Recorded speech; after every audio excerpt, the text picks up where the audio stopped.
Welcome to this DelftStack tutorial video. In today's tutorial, we will learn how to underline text in Google Forms. Google Forms offers limited text formatting, and there is one important thing you need to know. Let's say you want to underline a title. Click on the title, then click Underline, bold, or italic for emphasis. You'll notice it does not underline the text automatically.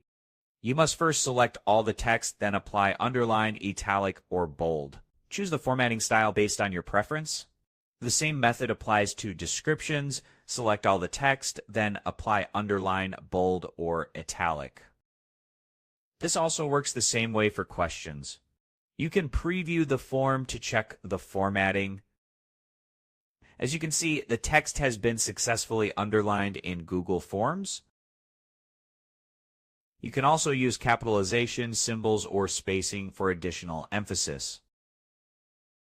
And that sets it. We have successfully learned how to underline text in Google Forms. Thanks for watching, and don't forget to check out the next DelftStack tutorial videos.